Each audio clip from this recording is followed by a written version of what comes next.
It was a huge win for us to beat an experienced team like that.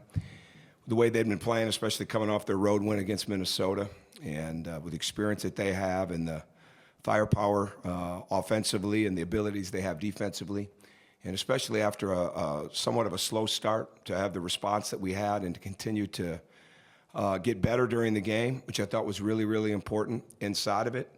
And that's kind of where we're at. We're going to make some youthful, inexperienced mistakes. We've got some guys that have got to continue to learn to understand the consistency that's needed, and most importantly, when they bring the effort and they bring the intelligence and they bring the hard-nosed play, then we've got a chance to get consistent. And you know, shooting can make up for a multitude of mistakes. Well, so can just playing hard and competing. And that's what we have to understand. Sometimes it sounds more simple than it is, but really that's what it has to be. And as we get ready for tomorrow night, again, we're playing with a team that they never stop coming. I mean, and we learned that certainly last year in here, but Pat's teams at Boston U, his background before that at Villanova, and before that, and after that, certainly being at Penn State, with what he's done, they always keep coming at you. They play physical, they play aggressive, they give tremendous ball pressure that's backed up by excellent help. He always has a very good mix of size, you know, where they're smaller in some areas, then they're bigger in others, and they put matchup issues on the court constantly. And they're moving the ball at a very good rate. Certainly DJ Newbill is playing at an extremely high rate, and he's been building to that for some time. There's no doubt about that. You've had to guard him since the day he got in the league, and he's just added more to his game. But they bring confidence. He's recruiting very well. And now he's got some experienced guys that know what he wants done, and it's going to be a very, very tough battle, because they challenge you mentally and physically not to make mistakes, and they're like everybody else. If you make them, they can capitalize on them. And our situation is we've just got to continue to get better inside of the games, and keep learning that it's not going to be a perfect game. There's going to be times the shots aren't going. There's going to be time fouls are called. There's going to be time mistakes come, but you have to be able to overcome them. And the fact that we've had a couple of very close wins for us right now, of our 2 wins, I think will only come back to help us. Certainly you'd like to have them be a little bit more of a margin of victory inside of the game. But when you get back and you look at it and you find how you win, especially with Nebraska and Ohio State, I think those are very, very helpful to us. So it's 2 teams both sitting here at 12-4, and overall, and with a mutual respect for one another.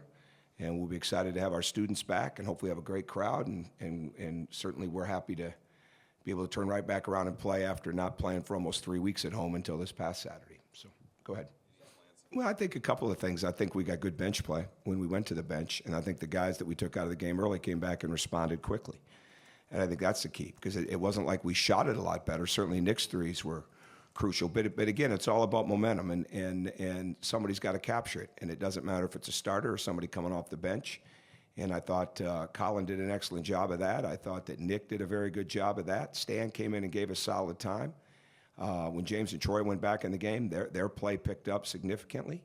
And I think those are the keys. I think when you're capable of shooting the ball, when you're capable of scoring points, and it doesn't happen like you drew it up, or it doesn't happen like you'd hoped it did, you have to understand that when you go in with a mindset of hustle, of defense, of rebounding, of next pass, of getting back on defense, those are the things that you can control. And I think our guys did a good job of that during the game, and that was key for us.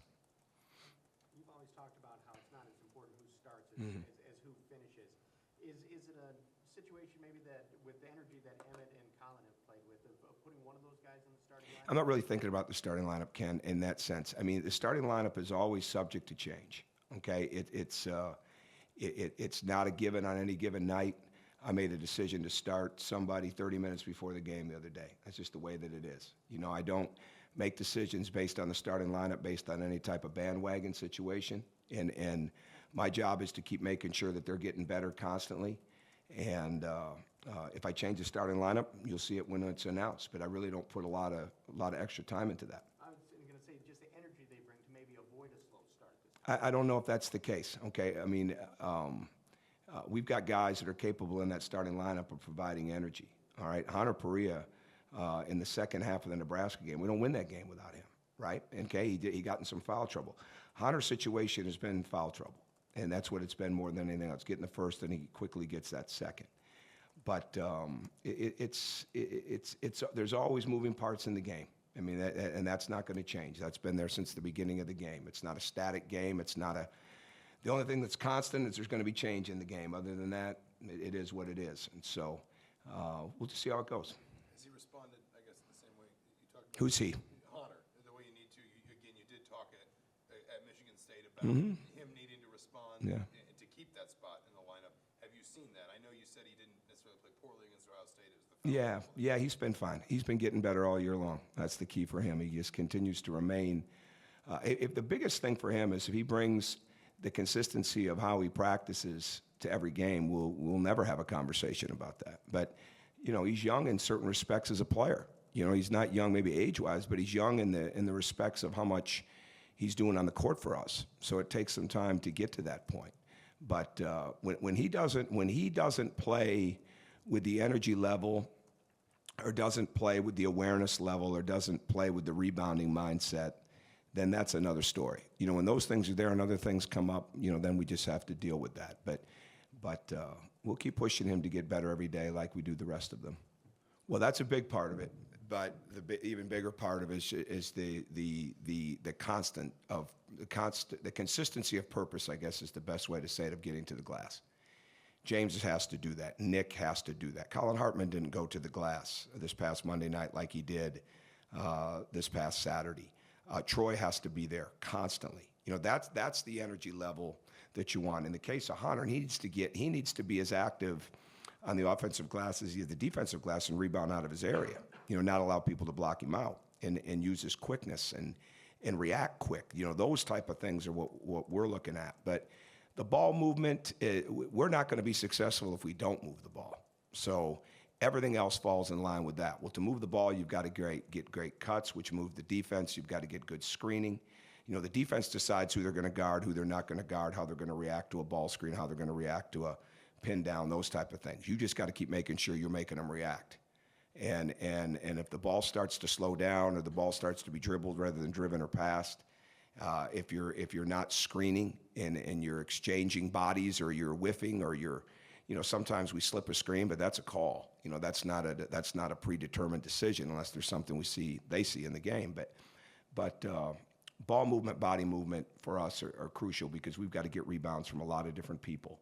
But it's an attitude more than it is anything else. And we spent a lot of time last week on that attitude, especially with the guards.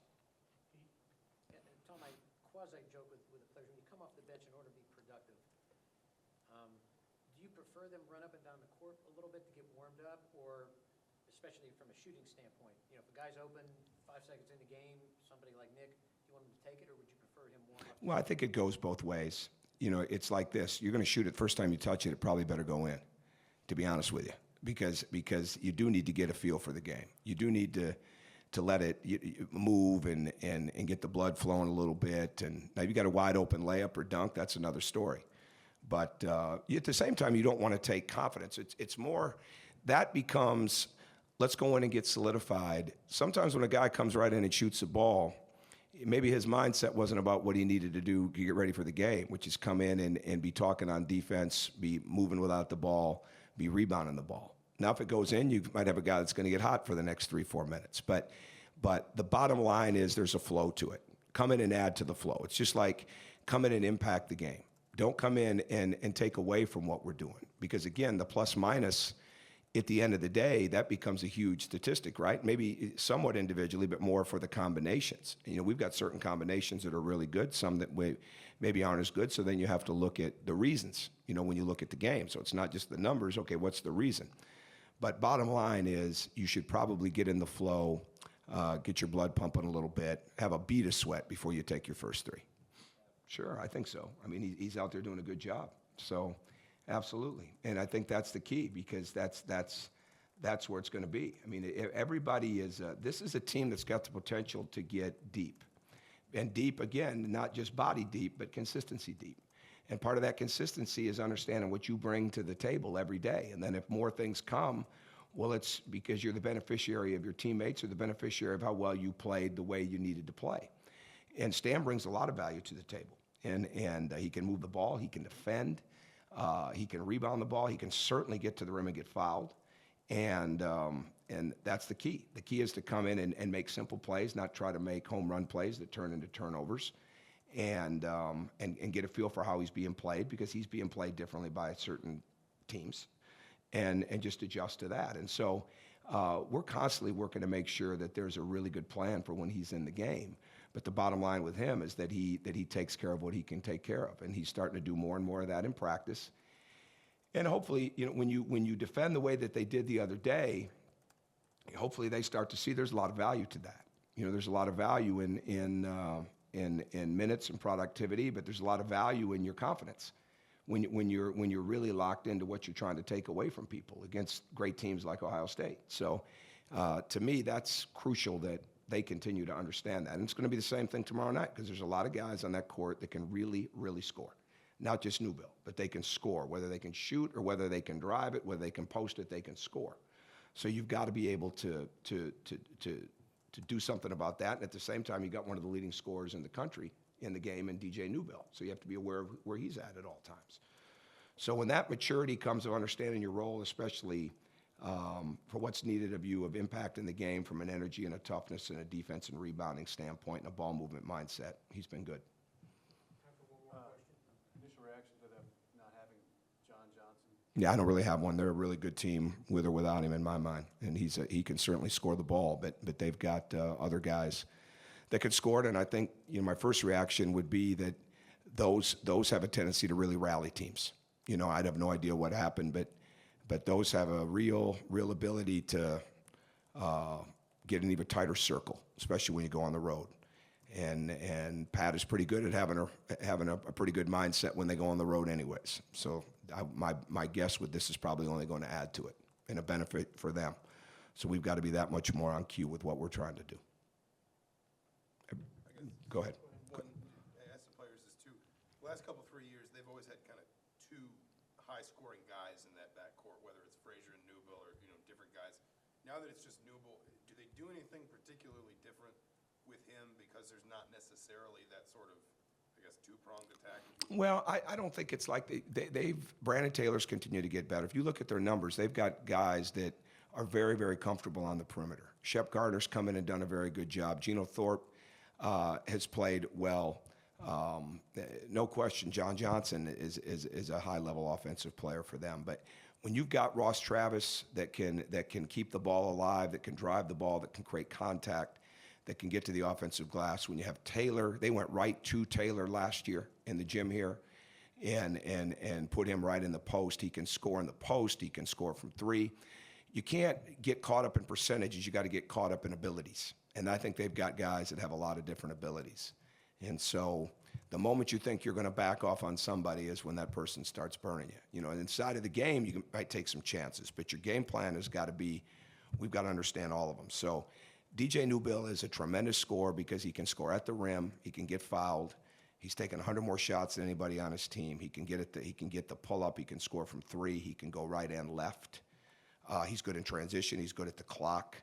And he really elevates. And that's one thing that he's really added to his game. He elevates over people. And so you've got to do a great, great job of preventative management with a guy like that. You've got to be very aware of him long before he gets the ball. And then you've got to have a plan for when he gets it. And it's never just one guy guarding him. And especially with the things we do multiply and the way we switch and things of that nature, it becomes a team situation. Pete, go ahead. A lot of teams get into Big Ten play, you start shortening the rotation. In an ideal world with this team that you have, I don't want to say you're going to lengthen the rotation, but can you sustain the rotation because you're getting now some contributions off the bench? Oh, I hope so. That'd be the plan. There's no doubt about that. We're not looking to shorten it. Some of it becomes situational in the game. And the other day became a little bit matchup oriented, and it became how guys were playing. And you're trying to steal rest for your key guys at certain times. Where if you get this guy back in and we get this guy a minute and a half, he'll be ready for the stretch runner. Getting this guy through the TV timeout, we only need to. You've got to plan ahead constantly in the game, right? I mean, you really do. You're not just planning for that first TBU timeout. You're looking at it and saying, okay, I'm probably going to have to get him again And so that's already going through in your head because you know that going in. So you're always trying to steal moments. But the bottom line becomes this. Sometimes it's just based on feel, and sometimes it's based on who's playing well. And that's a little bit of what happened the other day. And then you just got to read it, because the worst thing you can make a mistake of as a coach is being in the last play, okay? All right, just being in the only play, or being in that play that you're in right now. You got to move right on. All right, and if you're really doing a good job, when you've got a break in the action with your staff, you're planning ahead for down the road. You're looking at, okay, who do we got to get out because this is coming down to this or this is coming down to that. And who are we going to need to be fresh at the end of the game for foul shooting or for press offense or things of that nature. So all that being said, the more guys that you can play that can come in and impact the game in a positive way, well, the less of those decisions you have to make and be concerned about them. Then it becomes a little bit more of a flow game. But again, all bets are off when somebody's really playing well, or and hence when it's not somebody's really struggling, and then fouls certainly play into that too. But we want to keep bringing a lot of energy to the game, and I think our guys off the bench can do that.